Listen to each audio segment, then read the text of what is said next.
Halo, assalamualaikum warahmatullahi wabarakatuh. Ketemu lagi Rio,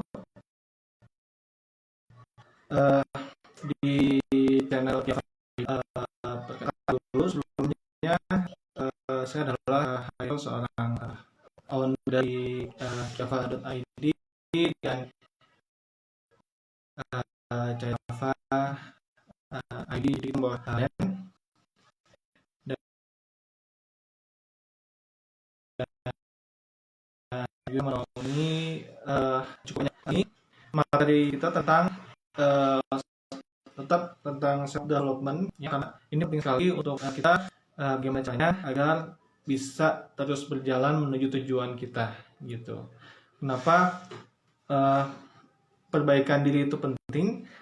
Karena pertama ya, dengan memperbaiki diri artinya kita memberikan ruang pada diri kita untuk mampu ya, memiliki kemampuan tertentu sehingga kita menjadi mungkin ya bahasa Inggrisnya capable, mampu ataupun bisa diandalkan untuk melakukan sebuah skill ya yang dibutuhkan untuk mencapai tujuan kita.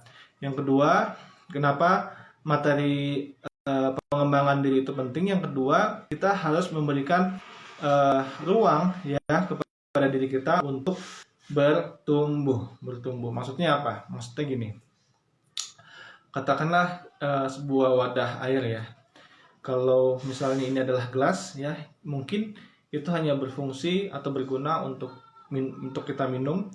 Lalu gayung misalnya itu bisa lebih besar lagi kan wadahnya, itu bisa kita pakai untuk minum juga bisa sebenarnya, atau menampung air lebih banyak lagi sehingga kita bisa pakai untuk cuci muka atau untuk wudhu misalnya. Lalu ember misalnya, satu ember itu bisa dipakai untuk mandi misalnya ya, dan bisa, tentunya juga bisa untuk wadah tempat minum, tentunya juga bisa wadah untuk wudhu gitu. Nah lalu lebih besar lagi toren katakanlah ya, wadah lebih besar lagi toren. Nah toren itu otomatis bisa dipakai tidak hanya satu orang, tapi bisa jadi untuk satu keluarga, untuk mandi, cuci kakus gitu, semuanya bisa di cover ya. Air itu bisa berguna sepenuhnya untuk kita satu keluarga. Tapi pertanyaannya, untuk satu RT bisa nggak? Untuk satu kampung bisa nggak? Tentu nggak. Berarti butuh wadah yang lebih besar lagi. Mungkin danau lebih besar lagi. Danau yang bisa menampung jutaan meter kubik ya air, dan itu bisa kita fungsikan ya misalnya untuk banyak hal, untuk MCK misalnya, bahkan untuk menggerakkan turbin sehingga menghasilkan listrik ya. Listrik itu dipakai untuk masyarakat. Jadi di sini pentingnya kita untuk memberi ruang kepada diri kita untuk bertumbuh. Jadi kita tidak hanya stuck dalam satu level, tapi kita selalu mencoba untuk naik level lebih tinggi lagi, sehingga kebermanfaatan kita, kemampuan kita ya, dan pertumbuhan kita semakin meluas dan semakin banyak orang yang bisa menerima manfaat gitu. Nah, oke, kali ini kita akan bahas tentang mikro hijrah gitu. Nah, buat teman-teman yang sebenarnya ya udah kepikiran pengen ngapain ya, oke, saya mesti ini gitu ya. Misalnya saya ingin mencapai omset tertentu, caranya udah tahu. Misalnya mesti posting, mesti follow gitu kalau main IG misalnya, atau main di marketplace, mesti naikin produk segala macam. Kita udah tahu, tapi seringkali nggak kita lakuin gitu. Atau kita udah ikut banyak training, ikut banyak kelas, banyak baca buku gitu ya, tapi misalnya hasilnya kan nggak bisa ngapa-ngapain gitu. Atau badan kita udah ngerasa nggak enak ya, sudah gampang capek misalnya ya, terus nafas berat misalnya, gerak susah karena kegemukan segala macam. Kita tahu bahwa kita mesti olahraga, bahwa kita mesti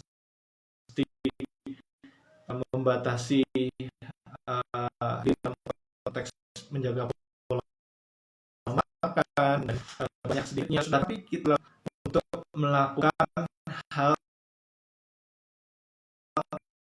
yang kita tahu. Kita tahu cara makannya. Atau kita punya kebiasaan buruk. Kebiasaan buruk misalnya apa, kebiasaan A ya, dari dulu lalu kita mikir, oh ini kayaknya penuh nih, nggak boleh kayak gini terus. Tapi kita tahu itu nggak susah, bikin kita susah ya, dan ujungnya benar, tapi sulit sekali untuk bergerak. Nah, ini menjadi pembahasan kita kali ini. Gimana caranya agar kita bisa melaksanakan perubahan yang kita tetapkan. Ya, karena kita sudah tahu, ya, artinya ketika kita sudah tahu dan kita merasa itu penting untuk kita, ya, lalu dengan itu kita selalu berpikir kita akan ke sana. Nah, ini adalah cara, ya, mikrohijrah adalah cara kita untuk mencapai tujuan yang kita inginkan, yang kita harapkan, ya. Jadi tentunya pertama harus ditentukan dulu tujuannya apa. Ya, Rasulullah mengatakan innamal a'malu binniyat gitu. Jadi segala sesuatunya selalu diawali oleh niat. Niat itu apa? Niat adalah kita menetapkan tujuan di akhir. Di akhirnya kita menjadi apa? Di akhirnya kita mau apa? Di akhirnya dalam perjalanan ini kita ingin mencapai apa? Nah, ini penting sekali untuk kita untuk memiliki tujuan di setiap aktivitas kita. Ibaratnya dalam konteks saya sebagai seorang muslim tentu jika saya memahami bahwa tidaklah ayat yang mengatakan bahwa tidaklah Allah ciptakan manusia dan jin kecuali untuk beribadah, maka saya menetapkan tujuan hidup saya satu, beribadah ya kepada Allah Subhanahu wa taala. Dalam penerapannya banyak, misalnya dalam hal bisnis ya, saya berusaha untuk sebaik mungkin memberikan kontribusi misalnya ke teman-teman yang kerja bareng saya ataupun ke tim reseller saya ataupun ke supplier saya. Jadi gimana caranya kita bisa bermanfaat bagi banyak orang. Dan itu diniatkan untuk apa? Dibalikan lagi, diniatkan untuk beribadah kepada Allah Subhanahu wa taala. Nah, seringkali kita abai ya akan tujuan akhirnya kita mau kemana, sehingga kita kurang menikmati, istilahnya menikmati, bahkan sekedar untuk menyadari setiap langkah yang kita lakukan apakah sudah sesuai dengan tujuan yang kita ingin capai gitu. Nah, balik lagi ke mikrohijrah. Jadi sebenarnya kita tahu, sebenarnya banyak hal yang kita tahu sebenarnya itu penting sekali untuk kita lakukan ya, benar harus dilakukan ya. Kita membutuhkan untuk melakukan hal itu, tapi kita tidak melakukan. Jadi sebenarnya permasalahan adalah ada gap ya, ada jarak antara pengetahuan ya dengan eksekusi gitu, antara apa yang kita tahu dengan penerapannya. Dan ini banyak orang yang merasa itu berat untuk melakukannya. Kenapa? Dia udah tahu tujuannya tetapi sulit sekali untuk mencapainya. Kenapa? Karena ada kendala dalam diri sendiri ya, sehingga sulit untuk berubah. Ya, berubahnya dalam hal misalnya untuk menjadi lebih baik ataupun untuk meninggalkan perbuatan-perbuatan yang buruk yang susah kita tinggalkan. Nah, jadi ini yang menghambat kita gitu. Jadi dalam mikrohijrah ini gimana caranya kita bisa ya melepaskan hambatan ini yang ada di diri kita sehingga kita bisa melangkah lebih mudah ke depannya. Nah, poin pertama, pengertian mikrohijrah adalah perubahan tadi mikro. Jadi perubahan yang sangat kecil, ya, perubahan yang sangat kecil sehingga kita nyaman untuk melakukannya. Maksudnya gimana? Gini, ada fungsi otak, ada kurang lebih setahu saya ada 2 fungsi otak. Pertama adalah membangun kebiasaan. Jadi kayak misalnya ya teman-teman dulu waktu belajar motor atau mobil itu kita kan perlu dibiasakan, perlu berpikir dulu bahkan ya. Jadi dalam proses berpikir itu terjadi istilahnya nih sambung menyambung antar sel otak gitu ya, dan jembatan itu makin kuat sehingga kita menjadi bisa untuk berkendara mobil. Dulu katakanlah untuk saya ambil contoh mobil deh karena lebih kompleks. yang kopling ya, yang kopling yang 3 pedals. Nah itu awalnya untuk sekedar untuk mainin gas, kopling lalu rem itu perlu berpikir ini gas dulu atau kopling dulu misalnya untuk sekedar berjalan, dan mungkin awalnya jalan terus mati gitu ya karena lupa mencet kopling. Jadi otak tuh belum sebenarnya terbentuk gitu ya susunannya. Dan selanjutnya untuk belok pun kita harus menginstruksikan dulu. Oke, nyalain sen kiri lalu belok kiri, lalu diukur pelan-pelan kayak gitu. Jadi ada instruksi dari diri kita sehingga kita melakukan mengendarakan mobil sesuai dengan apa yang kita tahu ya. Nah itu kita lakukan terus menerus ya, sehingga apa, sehingga kita pada level kemampuan yang tanpa disadari ya. Jadi istilahnya kita nggak perlu kita perintahin tangan kita bergerak untuk belok atau nyalain sen. Kita mau belok aja gitu, nyalain sen dulu lalu belok gitu. Dan kaki kanan kita atau kiri kita terkoordinasi dengan baik sehingga apa, sehingga mesin mati gitu karena lupa nginjek kopling itu sangat terminimalisir. Jadi apa intinya? Jadi intinya otak tuh butuh membiasakan perubahan ya sampai pada akhirnya kebiasaan terbentuk. Gitu pun buat teman-teman yang dulunya mungkin susah sikat gigi sebelum tidur ya, bayangin dulu waktu kecil butuh disuruh terus sama orang tua gitu, ayo kamu sikat gigi sebelum tidur, aku udah ngantuk banget gitu. Nah, jadi kita dipaksa terus ya kan, dipaksa akhirnya itu menjadi kebiasaan. Akhirnya apa, kita pada fase untuk tidak mengerjakan sikat gigi malam hari itu sebelum tidur tuh nggak nyaman. Kenapa? Entah itu mulut terasa asam gitu ya, atau ngerasa aduh besok gigi saya bakal bolong nih gitu misalnya. Karena dulu orang tua selalu mengulang-ulang, ayo Hairil sikat gigi. Iya, Iril, saya dipanggil Iril lewat sama mama papa saya. Ayo Iril sikat gigi, besok kalau nggak sikat gigi kamu habis bolong gitu. Dan ini akhirnya saya terapin ke anak-anak saya. Jadi kenapa? Karena untuk membuat kesadaran bahwa kalau kita nggak sikat gigi ada efeknya loh. Apa efeknya? Giginya bolong-bolong dan giginya habis. Ya kurang lebih seperti itu. Dan itu akhirnya apa? Karena saya biasakan ya terus menerus, akhirnya jadi kebiasaan. Jadi kalau belum sikat gigi itu nggak enak gitu tidurnya, kayak ada yang kurang gitu. Jadi mulutnya asam, padahal udah ngantuk banget kita paksain gitu. Kecuali emang udah capek, udah uncontrol, biasanya ada kalanya seperti itu, udah ngantuk banget atau tidur nggak sadar ya, geser dikit blek gitu. Nah itu mungkin dari hal yang beda. Tapi kalau dalam keadaan sadar gitu mau tidur nggak sikat gigi ya rasanya susah gitu ya. Nah jadi pertama adalah otak membiasakan gitu ya, membangun kebiasaan. Yang kedua adalah ya, nah ini poin kedua, ketika otak menyadari ada kebiasaan baru yang membuat dirinya tidak nyaman, membuat kita tidak nyaman atau merubah kebiasaan lama, nah otak itu menganggap itu sebagai ancaman, akhirnya memblokade sehingga apa, sehingga kebiasaan itu yang ingin kita bangun itu gagal kita bangun. Kenapa? Karena kita sudah merasa tidak nyaman seperti itu. Nah otak memerintahkan untuk memblokade sehingga malas istilahnya gitu ya. Ya katakanlah gini, dari yang awalnya kita malas olahraga, nggak pernah olahraga, lalu kita mikir, oh ini mesti olahraga nih. Kenapa? Karena kalau nggak olahraga, saya gampang drop, gampang sakit misalnya ya.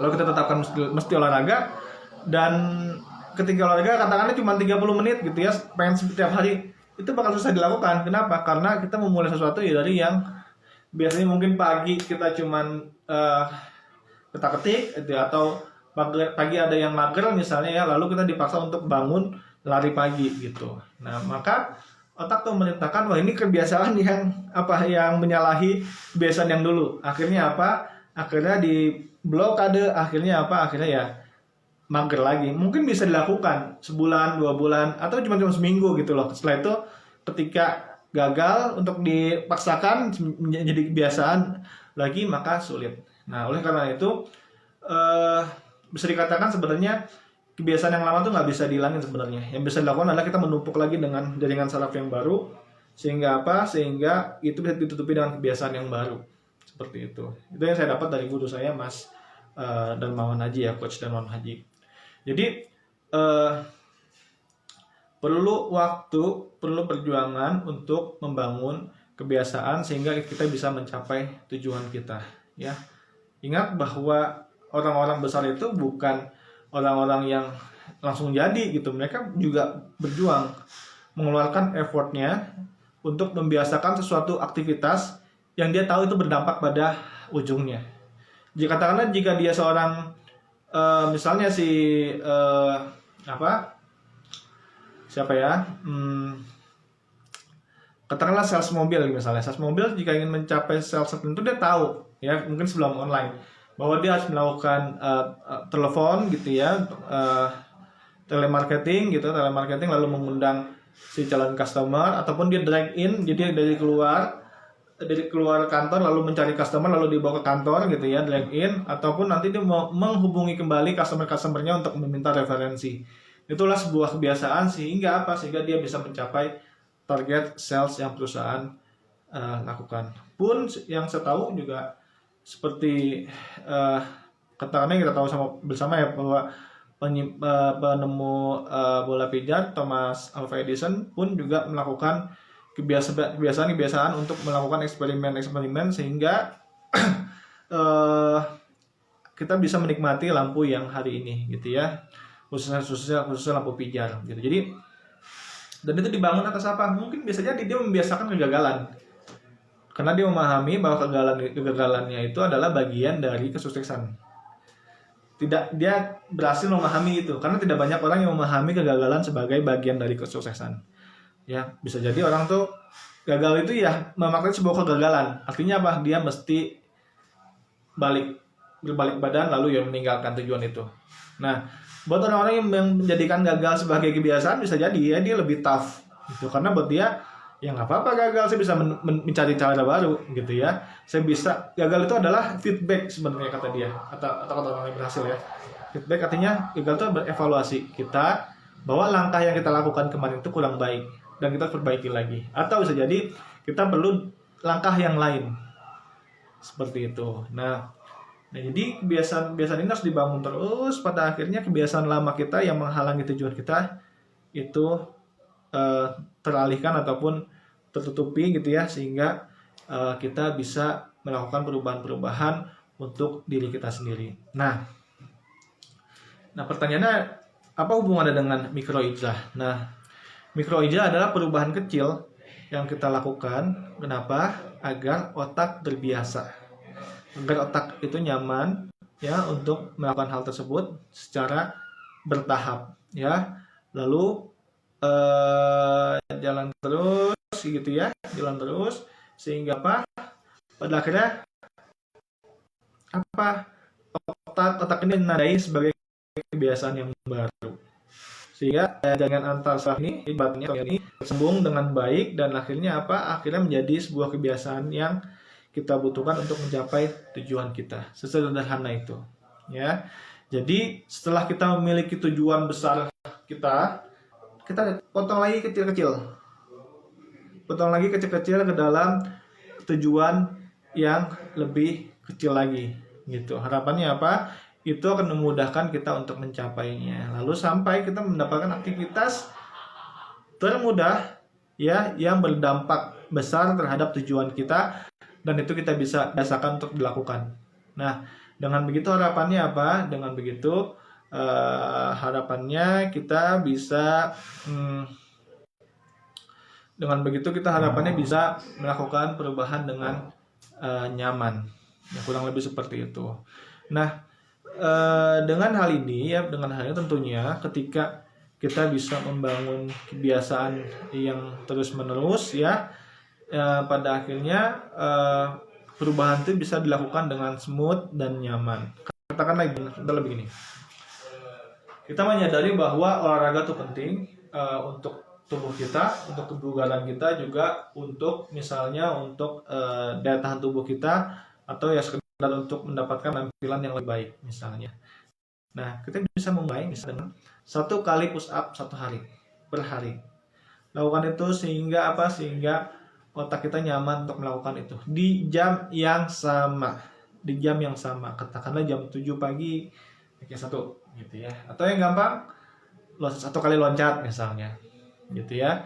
Sampai kita merasa tuh fase itu sudah terlewati ya, sampai apa? Sampai itu menjadi kebiasaan, lalu kita naikkan levelnya. Jangan langsung naik jadi 10 push up, naikin dua kali push up, 1 2 gitu ya, 1 2 sampai nyaman banget ngelakuin, naikin lagi satu lagi jadi 3 4 5 6 gitu, sampai kita ngerasa tuh udah ngelakuin, bisa jadi sekali jalan itu misalnya 100 kali push up, kita udah nyaman dengan itu. Kenapa? Karena tuh dibangun dengan proses yang panjang gitu. Jadi memang itu bisa dimulai dengan hal-hal yang kecil, dengan perubahan yang kecil.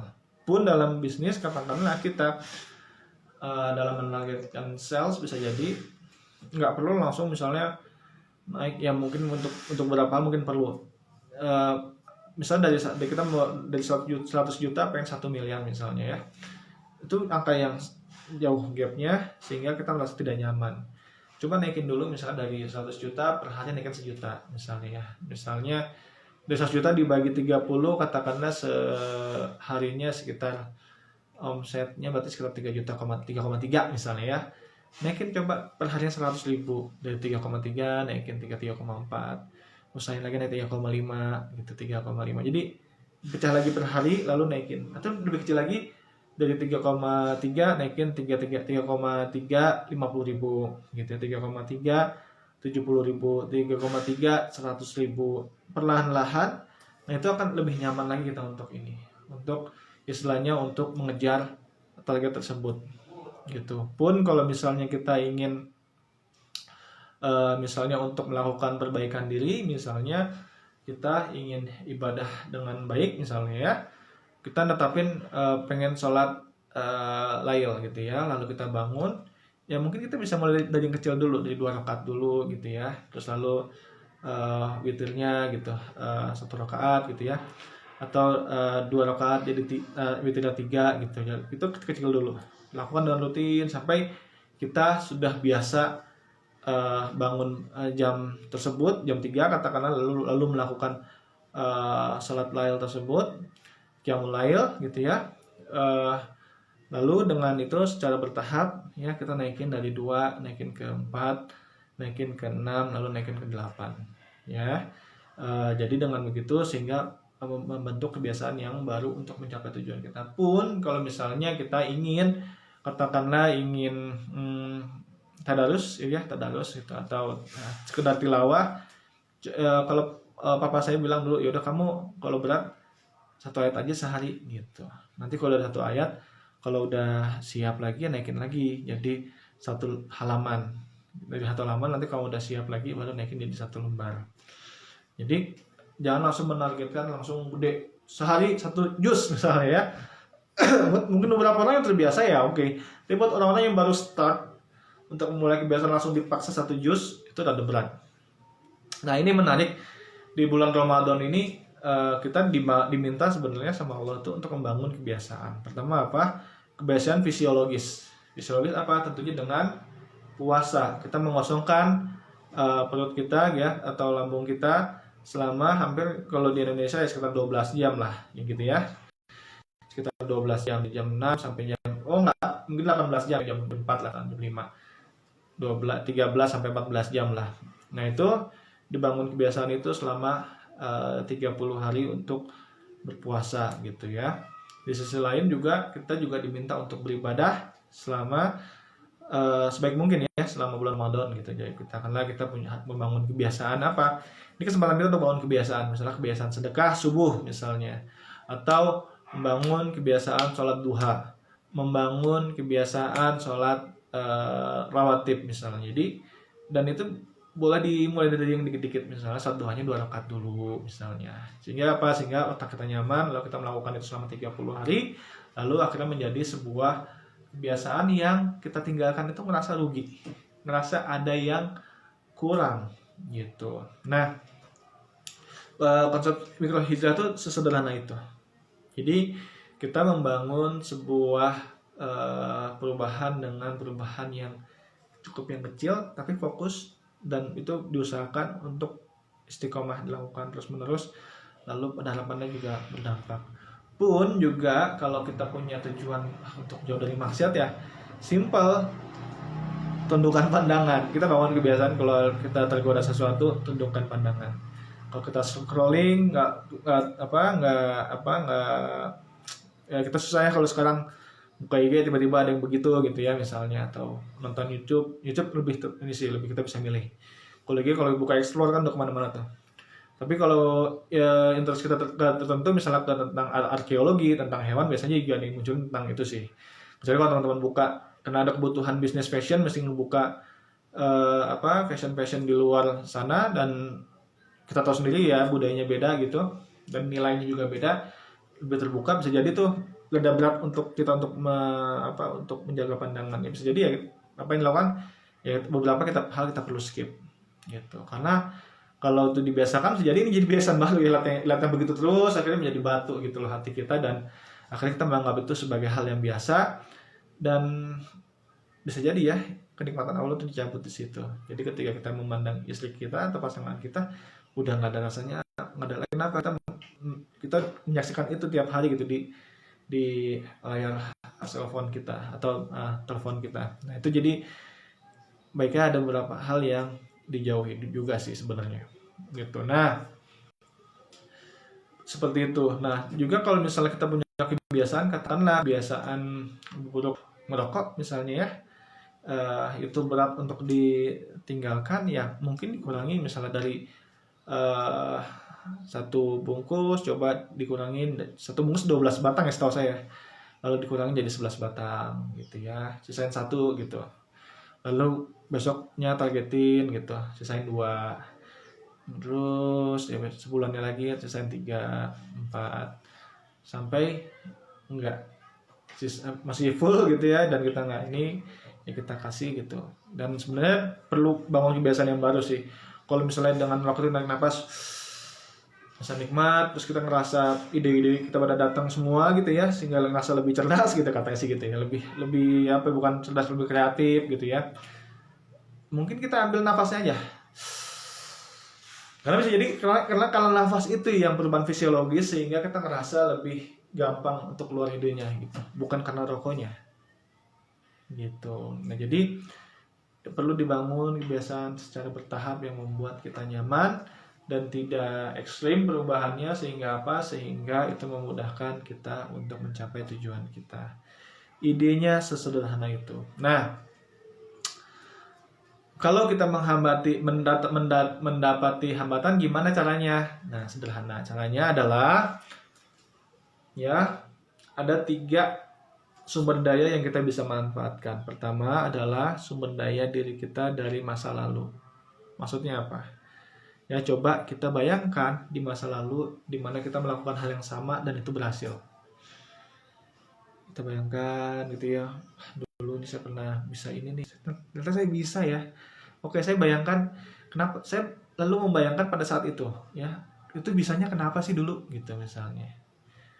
Lalu kita bayangkan, oh ternyata saya bisa karena saya waktu itu semangat banget. Kenapa saya semangat? Misalnya saya dulu ingat orang tua saya. Nah kita pakai hal itu sebagai sumber daya kita untuk berubah. Kita lakukan lagi perubahan-perubahan dengan apa? Pertama dengan membayangkan orang tua kita sehingga kita menjadi lebih semangat, lalu kita melakukan perubahan yang kita inginkan. Sederhana ya. Ternyata Allah menciptakan masa lalu itu bisa kita pakai untuk apa? Untuk sumber daya kita untuk berubah. Ya. Lalu yang kedua apa? Sumber daya masa depan. Masa depan maksudnya gimana? Bukan kita pakai mesin waktu loncat ke masa depan, bukan. Tapi masa depan kita bisa membayangkan kalau tujuan kita tercapai, ini akan berdampak apa buat saya, akan berdampak apa untuk orang-orang yang saya sayangi. Kita bisa bayangkan, rasakan gitu ya.